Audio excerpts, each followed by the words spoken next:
बिस्मिल्लाहिर्रहमानिर्रहीम, अस्सलाम वालेकुम। अली सलमान जी टीवी के तमाम नाज़रीन को जी स्पोर्ट्स में खुश आमदेद कहता है, जहां पीर से लेकर जुमेरात तक रोजाना रात 11:05 पर हम इस शो को लेकर हाजिर होते हैं आपके लिए और बात करते हैं उस दिन खेले जाने वाले मैचेस या उस दिन से जुड़ी स्पोर्ट्स की खबरों के बारे में। जैसा कि आपके इल्म में है कि एशिया कप का आज दूसरा दिन था और आज मैच खेला गया एशियन जॉइंट भारत और baby of the Asian cricket UAE के दरमियान। और इस ये मैच कम और मिस मैच ज्यादा साबित हुआ कि जहां पर बड़ा अच्छा आगाज किया यूएई ने और इब्तिदाई 3 ओवर में 25 रन स्कोर किए, लेकिन उसके बाद महज 57 रन बनाने में कामयाब हो सकी यूएई की टीम। और ये भारत के खिलाफ किसी भी टीम का T20 में लोएस्ट स्कोर था। इससे पहले 2017 में न्यूजीलैंड की टीम महज 61 रन इंडिया के खिलाफ स्कोर कर चुकी थी और इस रिकॉर्ड को आज जो है वो मजीद भारत ने बेहतर कर दिया। इसके अलावा ये यूएई का T20 में भी लोएस्ट स्कोर था, क्योंकि इससे पहले वो स्कॉटलैंड के खिलाफ जो है वो दुबई के इसी क्रिकेट स्टेडियम में 62 रन बनाने में कामयाब हुई थी और आज इस रिकॉर्ड को मजीद उन्होंने खराब भी कर लिया।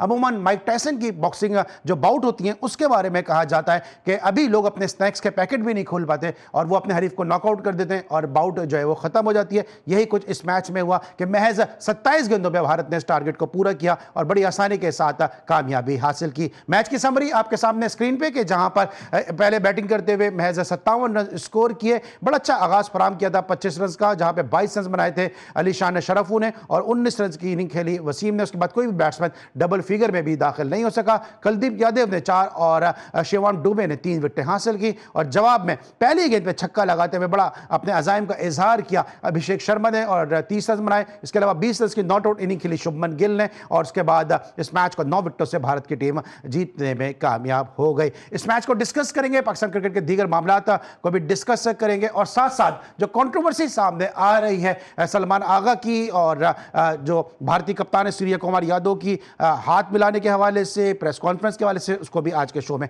हम डिस्कस करेंगे। मेरे साथ स्टूडियो में मौजूद हैं पाकिस्तान के सीजन स्पोर्ट्स जर्नलिस्ट और एक ऐसे स्पोर्ट्स जर्नलिस्ट न सिर्फ स्पोर्ट्स बल्कि स्पोर्ट्स जर्नलिस्ट के हवाले से बहुत ज़्यादा काम कर रहे हैं, असगर अजीम साहब हमारे बहुत ही अपने हमारे साथ स्टूडियोज़ में मौजूद हैं। शो में खुशामदीद कहेंगे। अस्सलाम वालेकुम असगर, कैसे हैं आप? वालेकुम अस्सलाम अली सलमान भाई, आप कैसे हैं? अल्हम्दुलिल्लाह। और इसके अलावा हमारे साथ अमेरिका से वीडियो लिंक पे मौजूद होंगे पाकिस्तान के former first class cricketer, bold and बुलंद गुफ्तगू करने वाले साजिद खान साहब, उनको भी शो में खुशामदीद कहेंगे। अस्सलाम वालेकुम साजिद भाई। वालेकुम सलाम अली सलमान भाई, आपको सीनियर जर्नलिस्ट असगर अजीम भाई को अस्सलाम वालेकुम, जी टीवी देखने वालेकुम वालों को अस्सलाम। अस्सलाम वालेकुम। प्रोग्राम पसंद करने का बहुत शुक्रिया। वालेकुम सलाम साहिद भाई। और असगर भाई से जरा आगाज करते हैं इस महफिल का कि जहां पे भारत की टीम महज 57 रन बनाने का मौका दिया उसने और बड़ा अच्छा आगाज असगर फराहम किया था। इस तरह मैंने पहले कहा कि इब्तिदाई 3 ओवर में 25 रन सामने आ चुके थे, पहले ओवर में 10 रन ले चुके थे और एक ऐसा लग रहा था कि शायद यूं ही कुछ रेजिस्ट करेगी, लेकिन नजर नहीं आई वो चीज़। देखिए अली भाई, आप बहुत शुक्रिया, आपने मदू किया। गुज़िश्ता रोज़ इस पर भी बात हुई थी इस मैच पर और मैंने कहा था कि ऐसा कोई आसार नहीं है कि कोई अपसेट हो, क्योंकि यूएई की टीम जो है, मैंने कहा था कि जो मुख्तलिफ ममालिक के पे मिलकर जो टीम बनती है उस टीम में जो है कम्बिनेशन बहुत मुश्किल से बन पाता है। गो के यूएई ने टीम तो बनाई है, लेकिन आपने देख लें कि वहाँ पर कोई भी प्लेयर एक दूसरे को सपोर्ट करता हुआ नज़र नहीं आया। किसी ने विकेट पर ठहरने की ज़रूरत नहीं की और वसीम और उनके सेकेंड ओपनर ने थोड़ी सी ज़रूर वहाँ पे मज़ाहमत की, लेकिन मजमूई तौर पर हम देखें तो जिस तरीके से लास्ट टाइम अफगानिस्तान जीता था कि एक टीम जो एक मेच्योर टीम होती है उसको किस तरह से जीतना चाहिए अनमेच्योर के अगेंस्ट, वैसे ही आज जो है इंडिया ने रिप्ले किया कि उसने यूएई को उसी तरीके से हराया और 9 विकेटों से उसने कामयाबी हासिल की और सिर्फ 27 गेंदों पर जो है वो 60-61 रन का टारगेट उसने बनाया। तो एक तरीके से इंडिया ने मैसेज भी दिया दीगर टीमों को भी कि देखें, इससे फॉर्मेट कहते हैं और इस तरह खेलना चाहिए और मैरिट होना चाहिए मेच्योर और अनमेच्योर टीम के दरमियान। पाकिस्तान की तरह नहीं उलझ जाएं कि हर नई टीम के आगे वो रेस करने लगे और दिफाई पॉलिसी पे चले जाएं। तो मेरिट के हिसाब से खेला जाए तो यही नतीजे सामने आते हैं। सही, आपको क्या लगता है? आप खुद ओपनिंग बैट्समैन, अपने वक्त के ब्लास्टर बैट्समैन थे आप, कि बड़ा अच्छा आगाज किया अली शान शरफू ने और मोहम्मद वसीम ने 25 रन का ओपनिंग स्टैंड भी फराम किया। देखिए, जैसे अली शान आउट होते हैं उसके बाद विकेटों की लाइन लग जाती है और इन दोनों ओपनर्स के अलावा कोई भी बैटर जो है वो डबल फिगर में भी दाखिल नहीं हो सकता, जबकि नई गेंद से जो गेंद को खेलना, भारतीय बॉलर्स को, बुमराह को खेलना ज्यादा मुश्किल है, लेकिन वहां पे उन्होंने चार्ज किया। देखिए, बहुत इंपॉर्टेंट है, यही खूबसूरती है हमारे प्रोग्राम की, हमारे चैनल की, जी टीवी की। हक और सच की बात, एक्सपीरियंस टीम थी, दुबई की ओल्ड क्लास टीम है और इंडिया की। वर्ल्ड क्लास बॉलिंग है, उन्होंने अपना भरपूर एक्सपीरियंस का फायदा किया और यही चीज क्रिकेट पे वाज़े तौर पर ग्राउंड में नजर आई। आउटस्टैंडिंग बॉलिंग की है उनके बॉलरों ने और अनएक्सपीरियंस क्रिकेट खेली है दुबई, जो यकीनी तौर पर चार आउटस्टैंडिंग टीमें हैं, पाकिस्तान, इंडिया, अफगानिस्तान, श्रीलंका, और चार ऐसी टीमें हैं। और इस तरह के मैचेस आपको आगे जाते भी नजर आएंगे। कल पाकिस्तान भी इसी तरह की क्रिकेट खेलेगी जो कल इंडिया ने आज खेली है। तो यही तवक्को रखेंगे, जो आउटस्टैंडिंग क्रिकेट टीम होती है, जो आउटस्टैंडिंग टीमें होती है, ग्राउंड में इस तरह की कारकर्दगी दिखाती है जिस तरह इंडिया ने दिखाई। इस तरह की तवक्को थी और इस तरह का उसमें कोई रॉकेट साइंस नहीं। अगर पहले बैटिंग इंडिया कर लेती तो मैं समझता हूँ as a cricketer, as a coach, top बनी इंडिया इस पे 300 रन बनाने की एबिलिटी रख सकती है। जिस तरह की पिच थी और बॉल और बैट के दरमियान जो उनके खिलाड़ी खेल लेती एबिलिटी, उनको टेस्ट के कप्तान करे गिल, जो यकीनी तौर पर 700 रन बना चुके हैं टेस्ट क्रिकेट में। 2020 में जिस तरह की ओपन करते हैं, और मुझे लगता है अगर ये पहले बैटिंग कर ले तो हो सकता है इस डबल सेंचुरी बना लेते हैं शॉर्ट फॉर 20 क्रिकेट में। ठीक है। अच्छा असगर, यही यूएई की टीम अभी ट्राई नेशन में पाकिस्तान के खिलाफ 2 मैच खेली। एक मैच पाकिस्तान 35 रन से जीता, दूसरा मैच पाकिस्तान 32 रन से जीता, लेकिन कहीं ना कहीं मुकाबला जरूर यूएई की टीम ने किया। लेकिन आज तो हमें, जिस तरह मैंने इंट्रो में कहा, कि मैच कम और मिस मैच ज्यादा नजर आया। आप बिल्कुल सही कह रहे हैं अली, यह वाकई मिस मैच था। और मैंने कहा कि पाकिस्तान किसी भी नई टीम के अगेंस्ट उस अंदाज से नहीं खेलता कि वो एक मैच्योर टीम है, उसका एक ट्रैक रिकॉर्ड है, वो कई सालों से जो है T20 खेलता हुआ आ रहा है, वो T20 वर्ल्ड कप का फाते भी है। कहीं से नहीं लगता किसी भी टीम के अगेंस्ट वो खेले। अगर वो टॉस हार जाता है तो इब्तिदा में उसके बॉलर्स वो काम नहीं कर पाते, और अगर वो टॉस जीत जाता है तो इब्तिदा में उसके ओपनिंग बैट्समैन या उसके टॉप ऑर्डर जो है वो दिफाई अंदाज में चले जाते हैं और टीम जो है वो मुश्किल में आ जाती है। और हम वर्ल्ड कप T20 अमेरिका से लेकर अब तक ये देखते आ रहे हैं, और इस प्रैक्टिस को हम इन्होंने जारी रखी हुई है। और बिल्कुल साजिद भाई ने सही कहा कि इंडिया ने जिस तरीके से मैच को फिनिश किया है वो एक मैसेज है, और बिल्कुल मैसेज है ये पाकिस्तान के लिए भी है कि भाई अगर ओमान से आपका मैच है तो ऐसा नहीं हो कि आप फिर वही रिप्ले शुरू कर दें। आपको अपने अंदाज से खेलना है, एशियन टाइगर होने का सबूत देना है। वो अगर आप इस तरह से नहीं खेलेंगे और अटैकिंग क्रिकेट नहीं खेलेंगे तो फिर नताइज वही आएंगे कि आप कहीं भी चौक कर जाएंगे और जरा सा दबाव बढ़ेगा और आप जो है पवेलियन वापस लौट जाएंगे। ठीक है। अच्छा साहिब भाई, जिस तरह से इंडिया ने खेला है,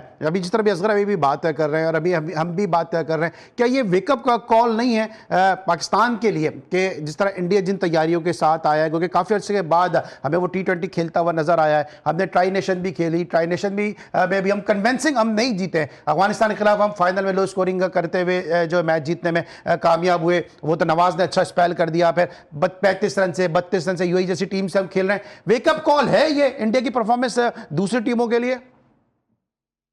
देखिए, दूसरी टीमों के लिए तो बैकअप कॉल है। कल पाकिस्तान को प्ले करना पड़ेगा, जैसे असगर भाई बात कर रहे हैं या आप बात कर रहे हैं। कल पाकिस्तान को इससे बेहतर क्रिकेट खेलनी पड़ेगी, जो यकीनी तौर पर 14 तारीख से पहले जो मैच पाकिस्तान को अल्लाह पाक ने एक मौका दिए अपने तमाम बैट्समैन इस दुबई के स्टेडियम में, और जो इस पे आज जो मेरे अपने जराए बता दें, इसी पे मैच होगा जिसपे इंडिया और दुबई का मैच है। इस पिच का भरपूर फायदा उठाए और पाकिस्तान को बेहतरीन प्लानिंग से जाना पड़ेगा।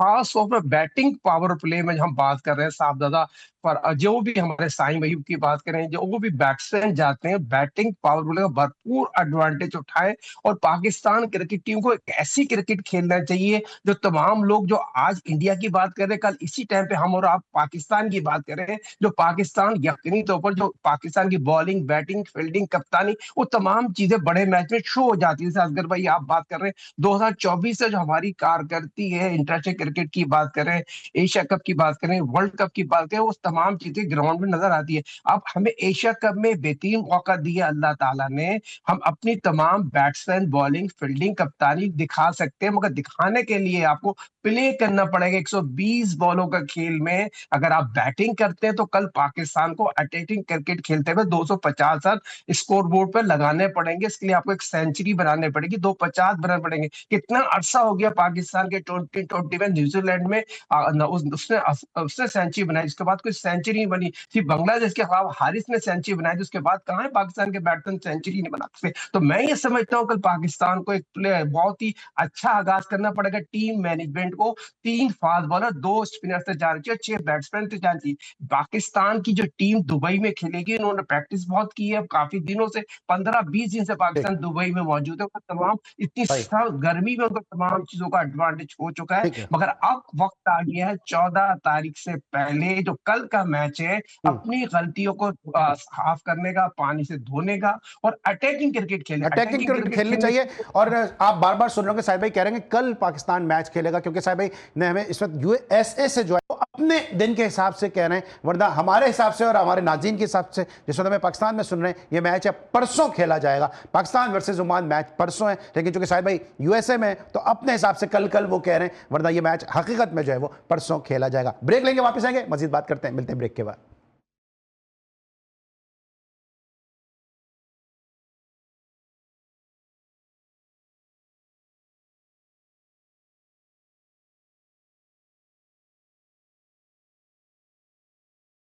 Welcome back after the break. और ब्रेक पर जाने से पहले हम senior sports journalist Asghar Azeem साहब से और former first class cricketer Sajid Khan साहब से उस मैच में कि जिसमें आज भारत ने आउट क्लास किया अपनी हरीफ टीम यूएई को, उसको डिस्कस कर रहे थे कि जहाँ पे सिर्फ 2 बैटर्स यूएई के डबल फिगर में दाखिल हुए और उसके बाद जिस तरह से शो स्टीलर साबित हुए अभिषेक शर्मा और शुभमन गिल, उन्होंने इस पूरे मैच का मोमेंटम सेट किया और मैं 27 गेंदों पर इस टारगेट को चेस किया। असगर, जिस तरह हम बात करते हैं इस मैच के हवाले से, लालचंद राजपूत जो इंडियन बॉर्न है, 2007 के वर्ल्ड कप में इंडिया के साथ T20 में मुंसलिक भी थे बतौर कोच, कितना डिसअपॉइंटिंग होगा लालचंद राजपूत के लिए, क्योंकि ट्राई नेशन के बाद यकीनी तौर पे थोड़ी सी उनकी एक्सपेक्टेशन में अपनी टीम से ज्यादा होंगी। देखिए, यकीनन लालचंद ने उस वक्त चैंपियन भी बनवाया था इंडिया को और उनकी कोचिंग में, और अब वो इस एम पे थे कि शायद कोई अपसेट हमारी टीम कर देगी और मुझे दोबारा कोई अच्छा क्रेडिट मिल जाएगा।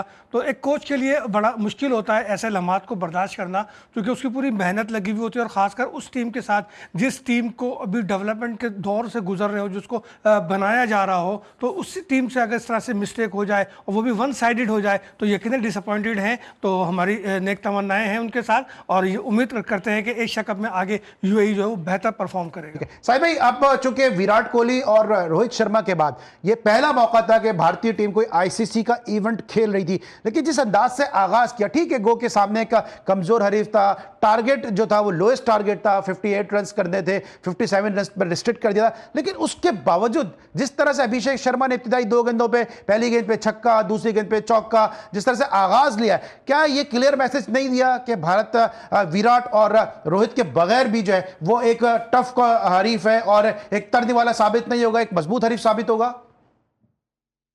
देखिए, वो तो वर्ल्ड क्लास प्लेयर है, उनकी इतनी आसानी से कमी पूरी खत्म नहीं हो सकती। जो उनकी कारनामे और यकीनी तौर पर ये पहली दफा खेलने आए हैं किसी भी आईसीसी का इवेंट, वो तो दुनिया के क्रिकेट के बेताज बादशाह। ये बहुत ही अली कहना होगा ये आके उनका कोई नेवल बदल कर सकते हैं।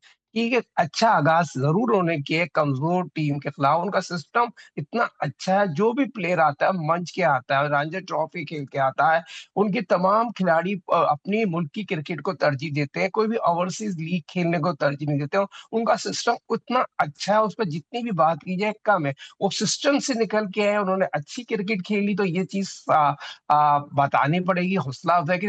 जो उनके दुबई के जो कोच है नगमे फिक्रिया, उनके लिए उनकी टीम अपने होम ग्राउंड में 20 ओवर खेलने की एबिलिटी नहीं कर सकती, तो उनको ये सोचना चाहिए था उनकी टीम को कम से कम, ठीक है 20 ओवर तो पूरे खेलें, एक अच्छी बुनियाद तो रखिए, मगर इमेज बहुत मायूसकुन कारकर्दी हुई जो उन्होंने पाकिस्तान और अफगानिस्तान की जो सीरीज खेली, उसका कोई फायदा इंडिया के खिलाफ दिखाने की कोशिश नहीं की। अनएक्सपीरियंस टीम यकीनी तौर पर अनएक्सपीरियंस टीम होती है, और भरपूर जो एक्सपीरियंस टीम जो उन्होंने अपनी तमाम स्कोपों में बॉलिंग, बैटिंग, फील्डिंग, कप्तानी में आउटस्टैंडिंग नजर आया। क्योंकि ये आसान क्रिकेट तो इस तरह तमाम चीजें आपको नजर आ रही हैं, मगर ये चीज बताना जरूरी है, दुबई में ये बड़ी पहली दफा हो रहा है रोहित शर्मा, विराट कोहली के बगैर जो उनकी टीम आई है और दुनिया के क्रिकेट को बेताज बादशाह है। अब पाकिस्तान और जो असल का जो होगा 14 तारीख का, जो हम बात कर रहे हैं, असगर भाई बात करेंगे, अली सलमान बात करेंगे, असल चीज ये होती है हाइट जो है 14 तारीख की मैच की है।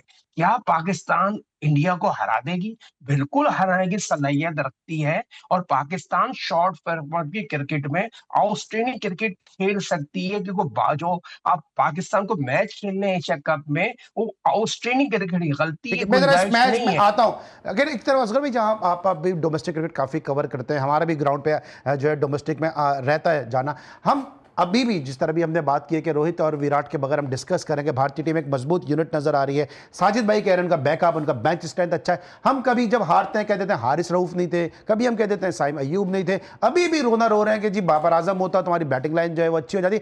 हमारे सिस्टम में क्यों प्लेयर्स को आने नहीं देते हैं, या फिर हम जो है वो अभी तक जो टीम में शादाब की वजह से दूसरे स्पिनर्स को मौका नहीं दे पा रहे? वजह क्या लग रही है आपको कि हमारे पास भी तो वही पोटेंशियल है, हमारा भी तो वही डोमेस्टिक स्ट्रक्चर है, हम क्यों अपने प्लेयर्स को इस तरह से बेंच स्ट्रेंथ नहीं कर पा रहे हैं? सिर्फ एक वजह है कि अपनी कौम से मुखलिस हो जाओ, अपनी टीम से मुखलिस हो जाओ और ईमानदार हो जाओ।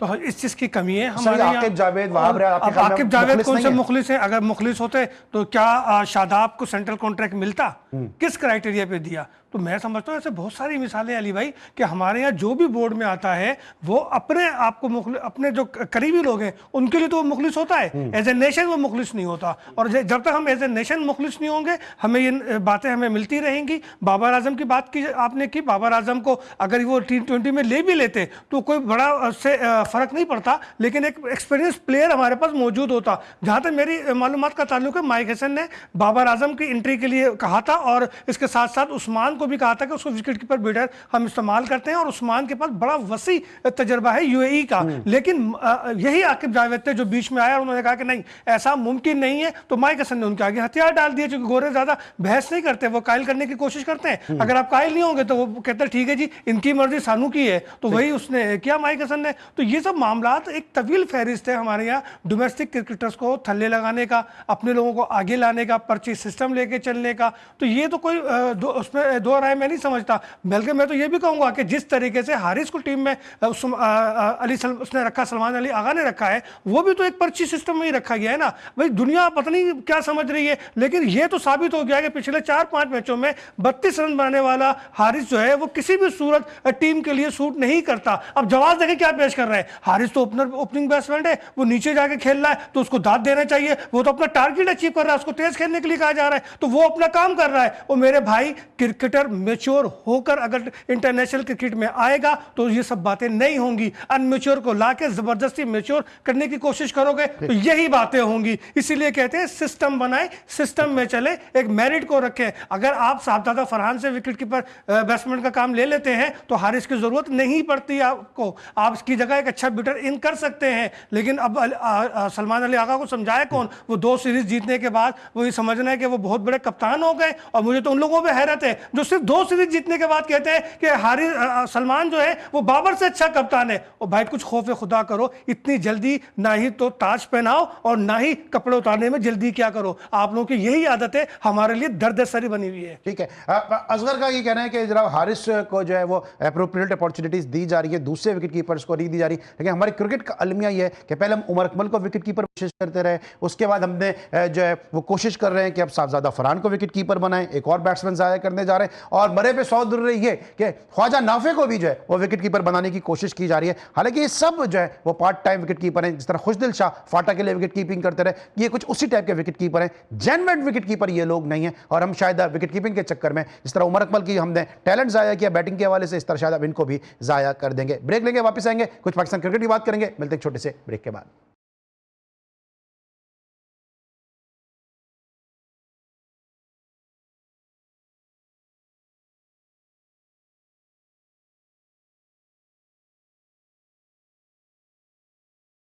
Welcome back after the break. और ब्रेक पर जाने से पहले हम डिस्कस कर रहे थे एशिया कप में आज के खेले जाने वाले मैच को। अब हम डिस्कस करेंगे उस प्रेस कॉन्फ्रेंस को जो टॉक ऑफ द टाउन बनी है कि जहां पे एग्रेशन से खेलने की बात की सूर्य कुमार यादव ने, और फिर सलमान आगा ने कहा कि अगर किसी को एग्रेशन के साथ खेलना है तो वो उसकी मर्जी, लेकिन उन्होंने कोई मैसेज है अपनी टीम को नहीं दिया। असगर 3-4 मिनट मेरे पास रह के जरा क्विकली बताइएगा, क्योंकि आपने बहुत सारी प्रेस कॉन्फ्रेंस से कवर भी की हैं, जवाब कैसा लगा आपको सलमान आगा का?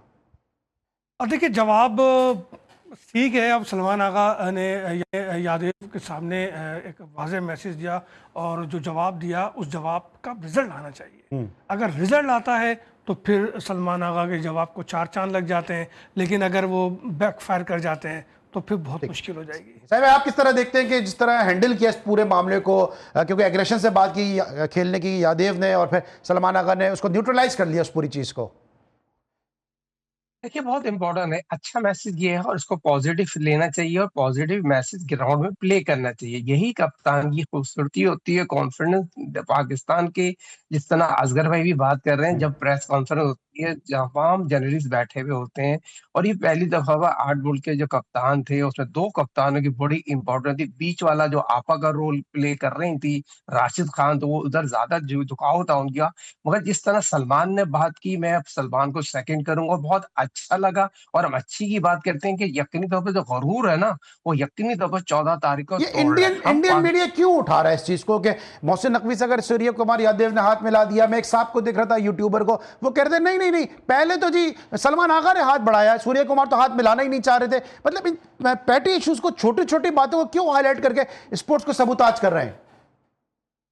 छोटी जहन के लोग हैं ना, छोटी जहन के लोग यही बातें करेंगे जो उनकी जहनीत है, और ये अक्सर यही एक्सेप्ट नहीं हो रहा ना। एशिया कप के सदर हमारे सैयद मोहसिन नकवी साहब, पीसीबी के चेयरमैन, जिस तरह ब्लंट इंसान है, मिले लड़कों से जाके, कप्तानों से मिले, एक पॉजिटिव मैसेज दिया। तो हम ये पॉजिटिव मैसेज उनको हजम नहीं हो रहा, किसी तरह वो चीज को चाह रहे हैं, किसी तरह भी कोई बदहजमी हो जाए। तो ये चीज भी बताना जरूरी है। दुआ करते हैं अल्लाह ताला हमारी 14 तारीख को Pakistan, as a Pakistani, as a cricketer, ठीक है, 14 हजम नहीं तारीख हो को रहा ये पाकिस्तान। पीस का, अमन का मैसेज, इस पे आपका इनपुट असगर?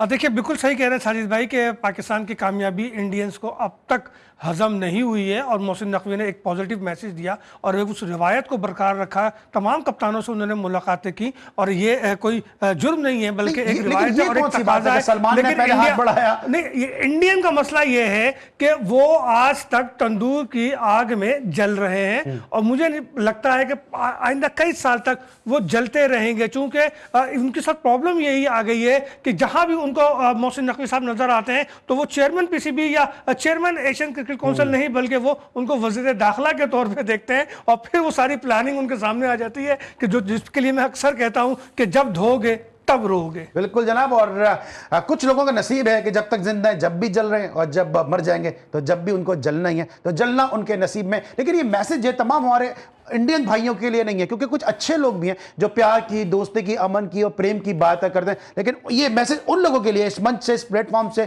कि जो नफरत के बीज बोने की हर मामले में कोशिश करते हैं। जाते जाते साहिल भाई बताएं, बांग्लादेश और हांगकांग कल एक दूसरे के मध्य मुकाबिल हैं। बांग्लादेश पाकिस्तान के खिलाफ भी जीता हुआ है। कैसा इस मैच को देख रहे हैं? और वन साइडेड हार कर आ रही है, लेकिन हमारा इंटरेस्ट ये है कि जो अफगानिस्तान के कप्तान है यासिर मुर्तजा, रावलपिंडी बॉर्न है, रावलपिंडी रैम्स से खेलते रहे, यूबीएल से खेलते रहे, पीटीवी से खेलते रहे। कैसा लग रहा है आपको यह मैच? क्या कल कुछ तैयारियों के साथ आएगी हांगकांग? देखिए हांगकांग ने जो पिछला मैच खेला है तो उस थोड़ी बेहतर कारकर्दगी दिखाने की कोशिश करेंगे। बांग्लादेश बहुत ही अच्छी टीम है और एशियन क्रिकेट में बहुत आउटस्टैंडिंग कारकर्दगी दिखाने की एबिलिटी रखती है, और बांग्लादेश बहुत बेहतर टीम है। हांगकांग यकीनी तौर पर अपकमिंग टीम है, थोड़ा सा एक्सपीरियंस शो करेगी, मगर बांग्लादेश की टीम बहुत मेच्योर टीम हो चुकी है और भरपूर 2020 में आसानी से ये मैच जीत जाएगी। ठीक है असगर भाई, अब तक इन दोनों टीमों के दरमियान एक ही मैच हुआ और उसमें सरप्राइजिंगली हांगकांग ने बांग्लादेश को हराया हुआ वो है। ठीक है, लेकिन इस वक्त जो है बांग्लादेश बेहतर है और बांग्लादेश कल इजी जीतेगी। ठीक है। अच्छा, राशिद खान का एक स्टेटमेंट आया, मुझे याद आया बांग्लादेश से मैच से, कि उन्होंने कहा शाकिब से बेहतर ऑलराउंडर है करीम जन्नत जो है। ठीक है, राशिद खान को बहुत ज्यादा एक्टिव हो गए, हालांकि दुनिया के क्रिकेट में सबसे ज्यादा 2020 में आउट करने वाले बॉलर हैं। ओवर कॉन्फिडेंस मुझे नजर आ रहे हैं, जो यकीनी तौर पर वो बहुत ज्यादा इस तरह की बात उनको नहीं कहना चाहिए थी। और राशिद खान जैसा बंदा जो वर्ल्ड क्लास बॉलर हो, किसी टीम का कप्तान हो और 2020 में सबसे ज्यादा विकेट लेने वाला बॉलर हो, मैं इनके बयान से इत्तेफाक नहीं करता। अब वो हरकत भी नहीं करनी चाहिए जो प्रेस कॉन्फ्रेंस में राशिद खान ने की थी, उससे भी लोग कोई अच्छी नजर से नहीं देख रहे हैं। राशिद को अपने रुतबे का, अपने स्टैंडर्ड का ख्याल रखना चाहिए। असर क्या वजह समझ रहे हैं कि इतना ओवर एग्रेशन क्यों सर राशिद खान नजर आ रहे हैं? क्योंकि इससे पहले हमने इस तरह और अफगानिस्तान के प्लेयर्स को जरूर देखा है, देखिए पाकिस्तान के हाथों जब भी हारते हैं ना, ये भाई आहें और सिसकियों के साथ जाते हैं, लेकिन किसी और के आगे आगे हारते हैं तो इन्हें इतना दुख नहीं होता, क्योंकि पाकिस्तान इन्हें वहां ले जाके मारता है जहां ये सोचते भी नहीं है कि यहाँ मैच हार जाएंगे। बिल्कुल तो सही है। और उस पर फिर एक्सक्यूजेस भी जो है वो तलाश करने की कोशिश कर रहे हैं। जो इनका एक वीडियो क्लिप भी वायरल हो रहा है जिसमें ये अंपायर को कह रहे हैं कि तुम्हें अंपायरिंग नहीं आती और तुम्हें यहाँ पे कौन लेकर आ गया। अंपायर से ये उलझ रहे हैं, प्लेयर्स के साथ ये उलझ रहे हैं। परफॉर्मेंस पे ध्यान देने की जरूरत है अफगानिस्तान की टीम को। साजिद खान साहब, thank you so much for your valuable time. Thank you so much Asghar Azeem के बारिश के इस मौसम में जी स्पोर्ट्स के लिए वक्त निकाला और अपनी आमद से इस शो को मैं जो है वो रौनक बख्शी। इंशाल्लाह कल एक दफ़ा फिर मुलाकात होगी। उस वक्त तक के लिए अली सलमान को पूरी प्रोडक्शन टीम के साथ इजाज़त दीजिए। अपना बहुत ख्याल रखिए। अल्लाह हाफिज़।